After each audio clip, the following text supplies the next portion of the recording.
Welcome back to Marty's Toy Box. For today's video, we are doing our WrestleMania predictions. I am joined by Wickbelts, and so we have this in order, semi-order. So they released the first match that's going to open up the show, and that is Bobby Lashley versus Drew McIntyre for the WWE Championship.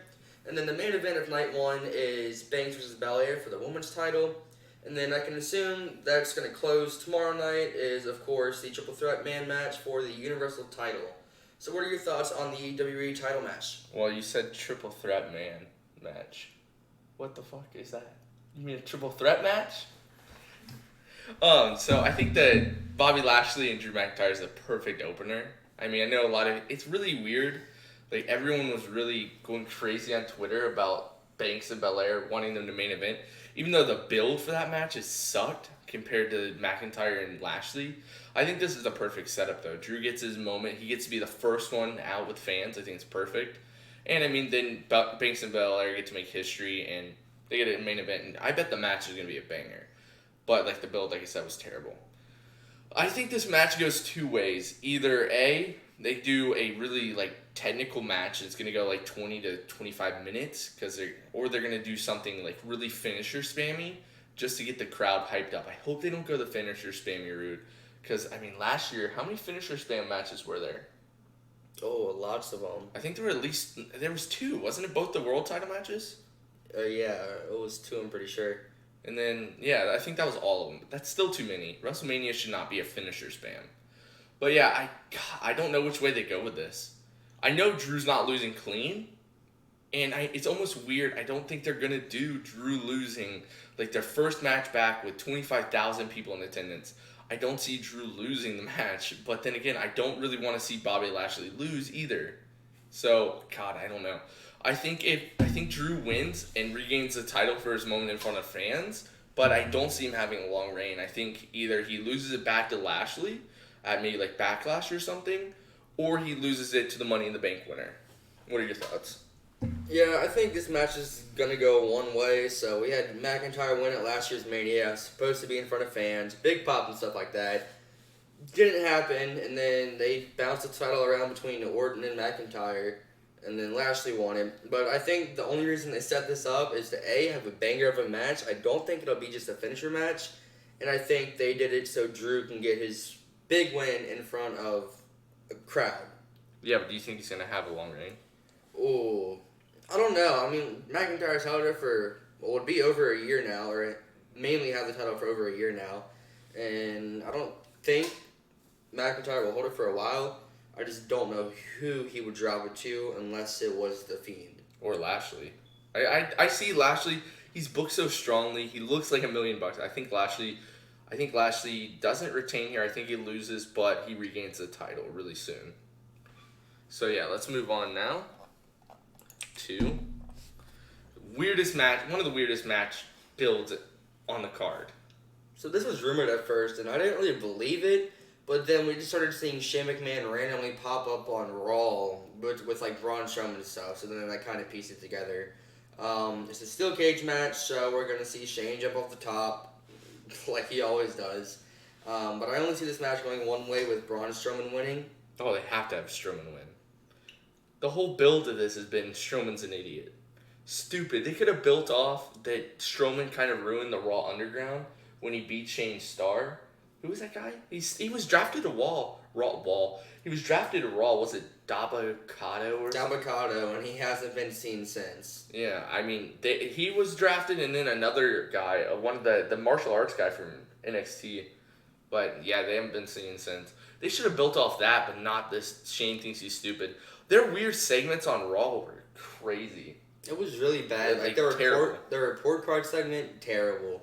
I don't know why Shane McMahon is fighting Braun Strowman. It's like, it got put together really weird. I love it, though. I think the only reason this match is happening is to get the fans hyped up. It might go after McIntyre and Lashley, but I only see, like, Shane jumping off the top of the cage on a Strowman or something like that. Just a very spotty match. Oh, yeah, this is going to be a spot fest. But I love it. I love the idea. Strowman versus Shane's kind of like, not a dream match, but it's a match that I've really wanted to see. I booked it in, like, Universe before. I mean, it's kind of got history, too. They could have done this so much better. There was some point when Shane was on SmackDown and Braun destroyed him. I don't know if you remember that. It was Survivor Series back when the Shield was back together. When it was Shield versus New Day. When at that Survivor Series, like they invaded SmackDown, laid out Shane. Yeah. Braun was there. I think this match goes two ways. There's two winners. I mean, it's not obvious in my opinion. I mean, Braun could take the loss. Shane, of course, could take the loss. Either we're going to see Braun destroy Shane, or we're going to see Braun either power slam him through the ring, and Shane gets to win that way, or throw him through the cage. Because but then again, that would be 2 years in a row, I believe, that Shane's got like a sneaky win. Because not 2 years in a row. Well, his last match against The Miz, he got kind of like a scummy win. So I could see that happening too. Something that they screwed up with one of the steel cage matches that I remember vividly is, I think it was Reigns and Brock actually, and Reigns speared Brock through the cage, and Brock was technically the first guy outside of the ring and stuff like that, but they declared Reigns as the winner. It was... No, you got that wrong. It was at I think it was the first Saudi Arabia show. I think it was the Greatest Royal Rumble. It was Reigns versus Brock for the Universal title, and Brock got speared through the cage, but Reigns fell out first. I think Reigns' feet hit the floor first, but they still called Brock the winner. It was a mess, and Reigns almost gave himself a concussion because he jumped head first down into the concrete. Yeah, that could be a finish we see in this match. Anyways, next up, Cesaro versus the Monday Night Messiah, Seth Rollins. Well, not Monday anymore, Friday. It's on SmackDown. But Seth Rollins versus Cesaro. It's had a not too good of a build, but this is like a dream match for me, honestly. I've always wanted to see Cesaro versus Seth Rollins. I'm pretty sure they've wrestled before, but not like on a high profile kind of deal. It was sort of like a smaller match on like just a random SmackDown or stuff, but like just a build, a rivalry, and a big spot to do the match, which is WrestleMania. This Cesaro push came out of nowhere, but I'm totally fine with it, but it literally came out of nowhere. But, I mean, Cesaro finally... I think this is his first singles match of Mania? He's had WrestleMania moments like when he not suplexed. What did he do to Big Show? He picked him up and threw him up on his shoulder and threw him over the ropes. And then I think he had a match the night... He hasn't had that many matches... Or he got squashed by a little kid at WrestleMania. Yeah, his WrestleMania history is not too good. And Seth Rollins' character now is kind of weird. He's not really the Messiah anymore. I just don't know. I mean, I think I see Cesaro winning this because, I mean, Rollins, he did beat Nakamura at Fastlane. So I think they were building him up. And maybe Cesaro's going to get a push. But what I'm scared of is they just kind of push Cesaro enough to get him to re-sign his contract and then make him do nothing again. They do that a lot. I don't really know how this match is going to end out. Because Seth Rollins came back, heel, of course, and then he beat Nakamura. So Rollins is kind of getting that push again. But Cesaro is due for a push. He's long overdue for a push, honestly. But I think for this match, I'm going to differ with you and go with Seth Rollins winning. Probably with some sort of dirty finish. Yeah, if Seth Rollins wins, I think the Cesaro push was just literally to get him to re-sign. I mean, I don't see Cesaro winning a world title from this push. I don't think he's ever going to win a world title with WWE. I think he could win another mid-card title or something. He might even main event a pay-per-view for the world title, but I don't see him ever winning. Even though it's a shame. Total shame. But yeah, I see Cesaro winning this. This weird match it was kind of introduced out of nowhere. We're also missing on this graphic Billie Kay and Carmella. Yeah, odd pairing. I don't really know who I have winning this match, so I'm going to let you go first. I have Lana. Well, actually, I have two potential winners. I have Lana and Naomi winning just because this Lana story's been built up for 6-7 months. Remember when Nia Jax was suplexing her through, not suplex, power slamming her through the announce tables and stuff. I mean, how awesome would it be for her to actually pin Nia Jax at WrestleMania and win the titles? Yeah, I mean, Charlotte kind of stole that moment from her when she was teaming with Asuka. But yeah, I see Lana and Naomi winning this, or there's a chance. I have two potential things coming on. I don't see Carmella and Billie Kay being a tag team. I see Billie Kay getting knocked down by Bayley, who doesn't have a match, and Bayley and Carmella winning this match and then winning against Nia Jax and Shayna Baszler, Or there's the chance that Bayley does one of their ding-dong... Is it ding-dong ditch? What is it? Yeah, it's like the ding-dong ditch, I'm pretty sure. I see that happening, Bayley calling it out, or calling someone out, and Becky Lynch comes back. That's my two options there. But I do think Naomi and Lana win this match, or Bayley and Carmella. Could you imagine that pop if Becky Lynch came back at WrestleMania? She's been teasing it, but, I mean, Jericho teased him going on a WWE plane, which might be an old picture, or just from the Smoking Skull session. Yeah. Anyways, for this match, I'm kind of going to throw a curveball, and I think we can see two winners of this. These are my two picks. Either Dana Brooke and Mandy Rose, or Natalya and Tamina Snuka. But my main choice is going to be Mandy Rose and Dana Brooke, and then they're going to win against Jax and Baszler. Wow, I do not see that happening whatsoever. Kind of stupid though. They broke up the Iconics to put them with another tag team. Well, put Peyton Royce with another tag team. Who's she tagging with? I have no idea, honestly. Wasn't she tagging with Dana Brooke? No. Or was it Lacey Evans? Lacey Evans, maybe? I can't remember. But Peyton Royce, everyone thought she was going to be the breakout star, but she's like never on TV anymore. Yeah, people thought they only did this so she can get a big push, but no, it hasn't happened. There's actually a dark horse in this too. I mean, the Riot Squad could win this too. I have no clue, honestly. This is a toss-up, but I'm still going with Lana and Naomi. Okay, now we have Bad Bunny, Damian Priest versus Miz and Morrison. Oh, easy match. And by the way, it was with Lacey Evans. Anyways, this match, Priest, Bad Bunny win for sure. I don't think a celebrity's ever lost at Mania. And I think Bad Bunny's going to shock people. I really do, because they've been talking about how he's like in the ring multiple times a week, and he's been doing that for like 6 months. He moved to Orlando to train. Yeah, I didn't know who in the world Bad Bunny was at first. His performance was absolutely garbage. But from what I've seen and read, the man like loves the sport, and he's putting the time and effort into it to be able to wrestle.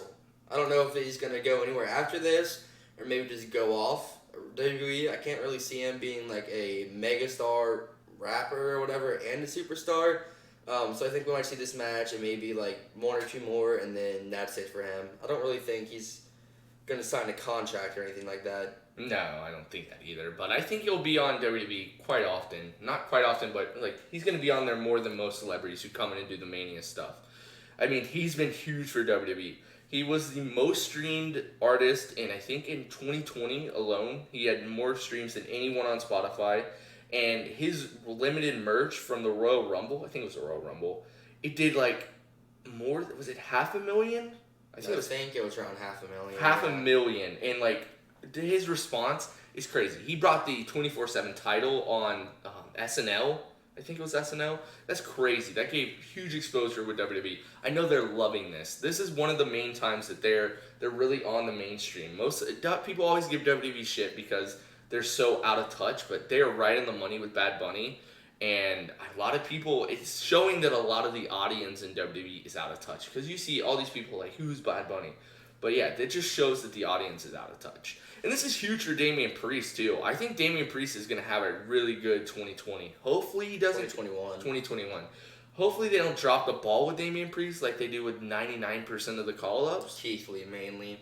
But Keith Lee's injured now, but he wasn't really going anywhere. Keith Lee, count pretty much any NXT star. But I think they see big things with him. I loved him as Punishment Martinez, too. So I'm excited for Damian Priest. Hopefully, I see him potentially having a world title match some point this year. I don't see him winning it, but I definitely see a U.S. or a Intercontinental Championship reign in his future. And can we just talk about the Miz, just Miz and Morrison, the Miz's fall from being like WWE champion? He goes to world champion, then like a week or two later, dressing up in a bunny costume. Well, I mean, you got to think that Miz and Morrison have to love this. They're getting paid tons of money just to like fool around with their friends. But man, this sucks for Morrison. He went from being the Impact World Champion to just being a joke character right now. I thought maybe Morrison will turn heel on the Miz or the other way around. Something to make Morrison a single star. But then again, I knew nothing was happening with Morrison when he kind of like came out in the Rumble and got eliminated like in less than like 30 seconds by Brock Lesnar. I knew at that point there was nothing for Morrison. Yeah, so Bad Bunny, I mean, he doesn't really have like a super build, but we've seen a lot of celebrities come in. They don't really train for it; they kind of just show up and do whatever. But Bad Bunny's put the time into it, and I think he could really impress people in this match. But I think we might see Bad Bunny in this until the end of the pandemic, and then he kind of goes away so he can go on tour and stuff like that. And then for Morrison, I was super excited for him to come back. You know, I thought he was going to be a singles breakout star, you know, maybe be a U.S. champion or something, and then might even fight for the world title, but might not become world champion. But they completely dropped the ball with him. Yeah.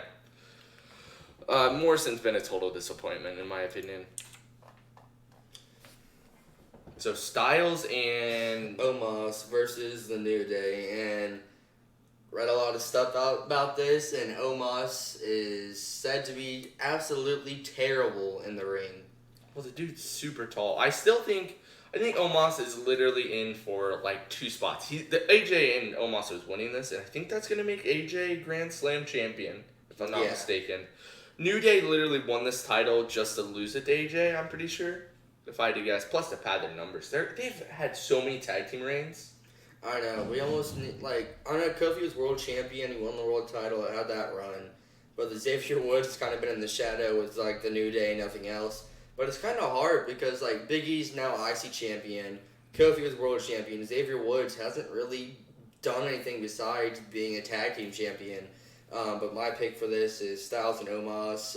Omos doing a couple spots, maybe just like these big man moves, and then that's it. And Styles taking most of the match and winning. Yeah, I think this is gonna be a quick match. I think like no more than 10 minutes, like 5 to 6 or 7 minutes. I'm guessing like a 6-minute match, and that's it. Yeah, nothing much to say. I don't see New Day winning this at all. This is on the wrong night, but we can talk about it. Oh, so this feud has been how long in the making? Like 6 months? So it started, was it after October? Was it right around October? No, so it was before that. Because, like, the Fiend was in that Randy Orton-McIntyre feud just a little bit. It was weird, wasn't he? Alexa Bliss was. No, I think the Fiend was too. I think that they've been feuding since, not when Orton was world champion, was it? I don't know. It's been since like October, November time. So exactly around 6 months. And so there's been lots of rumors about this. People saying like, oh, Bo Dallas is the Burn Fiend toy with Randy Orton. I don't see that whatsoever. I mean, yeah, he may look a little bit different, but it's a different Fiend, like attire and stuff like that. But for sure, I think the Fiend wins this, and I'm praying that it starts a big push for the Fiend. I mean, he was Universal Champion before, had a good reign, then dropped it, but I'm hoping we see the Fiend become WWE Champion, and hopefully in the near future. And I know you're a big fan of this burnt look Fiend, but I'm not really a fan of it. I just like the mask. I think it looks sick. And I think, I'm hoping that the Burnt Fiend kind of just disappears after this Mania match, because the Burnt Fiend fits perfectly with the feud, but after that, nothing really good for it. And people will be upset that it just disappeared, but I'm hoping that it just disappears and we see like the normal Fiend, or just a new Fiend mask in general. But my pick, the Fiend winning this. I think the Fiend wins this. I think this match is over in like 3 minutes. But I don't know if you've seen this theory. There's a theory that, you know, Alexa Bliss, she's kind of looking like really sickly with just the way the makeup looks on her. Yeah. So a lot of people are kind of theorizing that the Fiend is going to like absorb her, not absorb her fully, but maybe like take the Fiendness out of her and then fully recover back into the normal Fiend. But then again, you kind of have like Alexa Bliss now in control. Before you had the Fiend in control of Alexa Bliss, now the tables have turned and Alexa's kind of in charge. But yeah, I don't see this Burn Fiend look going that long. I did buy the mask, the super limited edition mask, because it looks sick. But I don't see this going that long because you need Bray Wyatt in the Firefly Funhouse, because that makes a lot of feuds. The Fiend doesn't really talk. But then again, you don't really need the Firefly Funhouse Bray when you have Alexa Bliss there, because Alexa Bliss is pretty much doing all the talking. So yeah, I hope they don't stick with the Burn Fiend, because I like the mask, but I don't like the gear. It looks weird. Yeah, so what I kind of hope happens in this match, and this might be my last thoughts on this, is like maybe the Fiend gets knocked down or buried or something, and then Orton attacks Alexa Bliss and just maybe writes her off TV for a little bit, or just does something. I mean, I like the pairing of Alexa Bliss and the Fiend, but I'm hoping that like something just happens where it's the Fiend and we can get back to the Firefly Funhouse, because that does build a lot of feuds and it's an entertaining segment to see all the time. And I think, actually, I don't think we're going to see Randy Orton for a while after this. Randy Orton's been doing incredible lately. Yeah, I think Randy Orton goes away for a while. He's going to return maybe around SummerSlam time. But yeah, and I mean, this is a good role for Alexa Bliss, because I know I read a report a long time ago that Alexa Bliss is like, they're really worried about her because she almost had to retire from her injuries. So yeah, I don't know. I mean, this is good for Alexa Bliss so she doesn't actually have to wrestle. But then they kind of hinted at her wrestling for a little bit. I mean, she faced Asuka and won. Nikki Cross, they had that feud when she was turning into, like, being the Fiend's sidekick or whatever. I think the Fiend, it really sucked that they took the Fiend out of commission for so long, because he was perfect for this pandemic era where they could do all the cool cuts. Yeah. Like that moment last year around WrestleMania time when he did that weird swap with John Cena where he was like the Fiend, and then he was like the Firefly Funhouse and did like a jump scare. That was really cool. Yeah, the only thing I'm sad about is this can't be a cinematic match because it's in front of a live crowd. I know the Fiend had a cinematic match last year, but I loved both of them, mainly the Boneyard match over Fiend versus Cena. But I think it'll be really cool if this was like a cinematic match, but that can't happen because they are fans. There is fans in attendance this year. I almost wish that The Undertaker wasn't retired, because that would have been so cool. You have Bray Wyatt avenging the Cena loss. Then you could add Bray Wyatt avenging the Undertaker loss this year, and then next year it'd be Randy Orton. But yeah, the Undertaker's retired. Didn't we see Taker versus Bray Wyatt at one point? Yeah, 31. Yeah, and the Fiend's going after everyone, and it would have been a great feud. Anyways, next match. Hopefully this one's actually night one. Nope. Okay, I think we skipped one. I don't know where Banks and Belair is in this, but let's talk about Riddle versus Sheamus. So, the original plan for this, that I'm 99% sure, was Keith Lee was supposed to win the title in that triple threat that they had, and then him fight Riddle at Mania, but Keith Lee is injured, I'm pretty sure. But my pick for this match is Riddle retaining. I think Sheamus wins this. I mean, there's not much to really talk about. There's been no build because Sheamus has been feuding with McIntyre. I almost think if they weren't going to do Bryan, Edge, and Reigns, we would have seen Sheamus, Drew, and McIntyre. Because I feel like that's what it was going to go Drew with. and Sheamus? Yeah. Drew, Sheamus, and Lashley, that's what I meant, at WrestleMania, not the triple threat match for the Universal. I still think Sheamus wins this because, I mean, Sheamus has not put out one bad match since he returned. Yeah, I just really want to see Riddle versus Keith Lee, but I'm going to go with Riddle retaining, and who knows what after this. Yeah, I'm going Sheamus, and maybe Keith Lee shows up on Monday. Okay, and now we have a match. I like Apollo Crews' new character. I'm not too thrilled with his accent too much. I don't know too much about it, though. And then Big E versus Apollo Crews in a Nigerian drum fight. I'm excited to see how they put this match together. I think it's just going to be like a hardcore match with all their weapons are drums and drumsticks, I guess. I don't know. It almost reminds me of those Halloween matches we saw with the drums and stuff, or the Thanksgiving. I don't know. It was something, but they had drums and stuff. Oh, it was the Elias and Strowman. It was the musical mayhem match. Yeah. It's weird how they do the accents. Kofi Kingston came with an accent and just dropped it randomly. Apollo Crews talked normally, then randomly picked up an accent. It's kind of weird how they just randomly introduce it, but for this match, I'm going with Apollo Crews winning. Yeah, I have no clue who wins this. I mean, they had to do a stipulation for this match because we've seen it 7 times. I think I'm going to go with Crews because if he doesn't win this, he's going to look like an idiot. But yeah, I'm going to go with... But then again, Big E's been getting a push.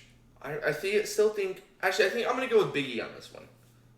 Yeah, I don't know. They honestly... I know everyone's up for, underused talent to get a push and stuff. Apollo Crews, I'm down for it, but them breaking up the New Day was not a great thing, but also not a bad thing, because they literally just tag titles, that's it. Now they can go do other stuff. But I kind of hope it just put Big E on the sidelines. What? I'm not a big fan of Big E. He needs an edge, but he's kind of getting an edge lately. I'm not too big a fan of the dancing and stuff, but that's just me. I don't see that as a main event act, and I know I feel like everyone wants Big E as a main event act. A lot of people were pushing for Big E versus Reigns this year, but that just doesn't work with Big E's character. The only way I would not want Big E to be on the sidelines is he turns heel, like how he was with Dolph Ziggler and AJ Lee a long time ago. But I think Big E as a heel could be unstoppable. I mean, the man's got the build for it. If he became a heel, he can do a lot of stuff. And I think then we could see him in a main event type scene. I swear, every freaking fan wants everyone to turn heel. And then we have Kevin Owens versus Sami Zayn with Logan Paul. What's Logan Paul being? Is he the special enforcer or is he just ringside? I think he's going to be ringside. He's not the special enforcer. He's like Zayn's, I don't know what they called it. I don't really know about this match. I think Logan Paul gets involved somehow. Don't really know how he would get involved. But from what they've been doing, they've been hinting that like Logan Paul's not a big fan of Sami Zayn. And like that, he doesn't like the documentary, and Zayn's just weird in general. So he could help Owens win. But for this match, I've got to go with Kevin Owens winning. Yeah, I'm going with Kevin Owens because, I mean, this match came out of nowhere. There's, like, no build for it. They just had nothing for Kevin Owens, so they just threw him with Zayn.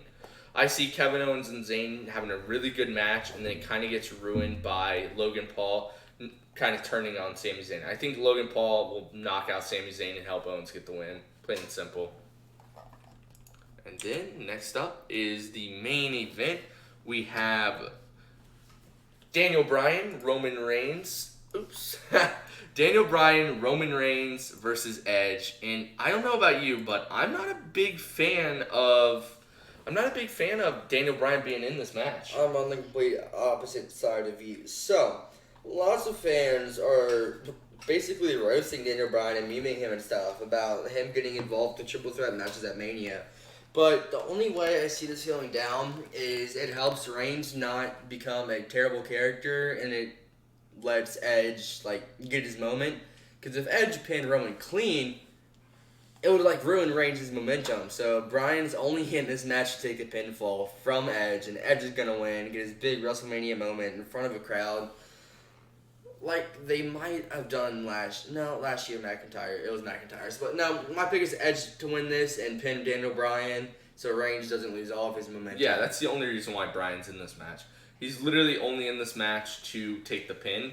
And, I mean, if I was going to be honest, if it was a singles match, I would have went with Reigns winning. But since Bryan's in this, I agree with you. Edge is going to win with this. And I think it's going to be a really good match. I mean, honestly, a dream match I would like to see is Bryan versus Edge. I think they can pull it on. That's going to happen. 100% it's going to happen. But I think this match is going to be really good. And let's talk about the match that we forgot to put in here. No, they're in here. We have Shayna Baszler and Nia Jax versus like the winner of the Turmoil match. I still see Lana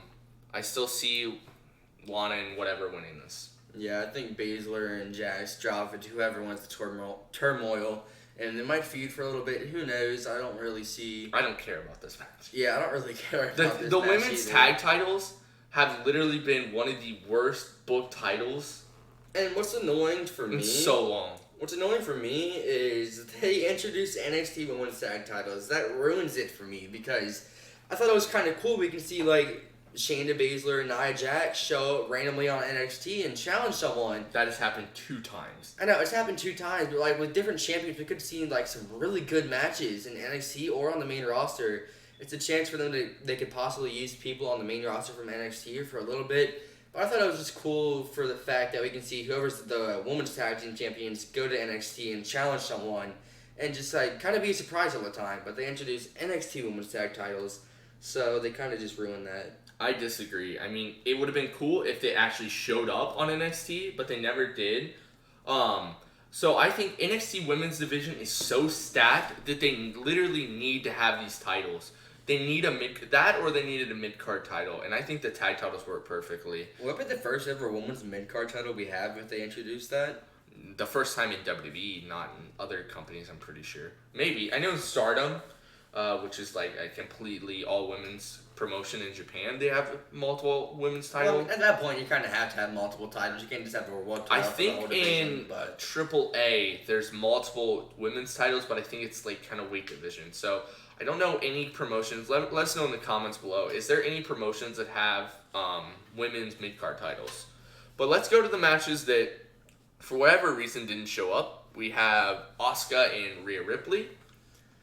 This match was put together so quick. They had that Rhea Ripley coming, and all she does is show up, challenge Asuka, and boom. I think Ripley wins this though, gets a nice push, and then simple as that. There's not much to talk about this match. Well, yeah, Rhea Ripley's going to win this. I feel so bad for Asuka. Asuka is literally probably one of the worst booked champions ever, all the time. Literally. She had that awesome moment a couple years ago, right before 35, where she won the title. I think it was the SmackDown Women's title in the TLC match. Then she loses the title right before Mania to Charlotte Flair. And then this year, I mean, how many times has she defended this belt on pay-per-view? Not that many times. And speaking of Charlotte, I'm pretty sure I read somewhere that it was rumored that the original plan for this was Charlotte to yet again take the title from Asuka right before Mania. And what was going to happen is at Fastlane, Charlotte would beat Asuka, and we would get Ripley versus Charlotte again at WrestleMania, but for like a higher level women's title. I like that idea.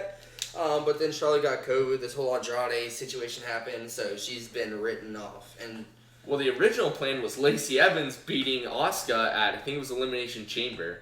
That's when they were scheduled to have their match. Asuka was going to lose to Lacey Evans. We were going to have Lacey Evans or Charlotte for the women's title, which would have been a terrible match. They have no chemistry whatsoever. I feel bad for Lacey Evans, though. But I think I still would have preferred Rhea Ripley versus Charlotte. I'm a big fan of like the long-term stuff where you have like matches from the previous year kind of going over. Yeah. But they've had to do lots of writing changes for this match, so I can see that's why this is so thrown together.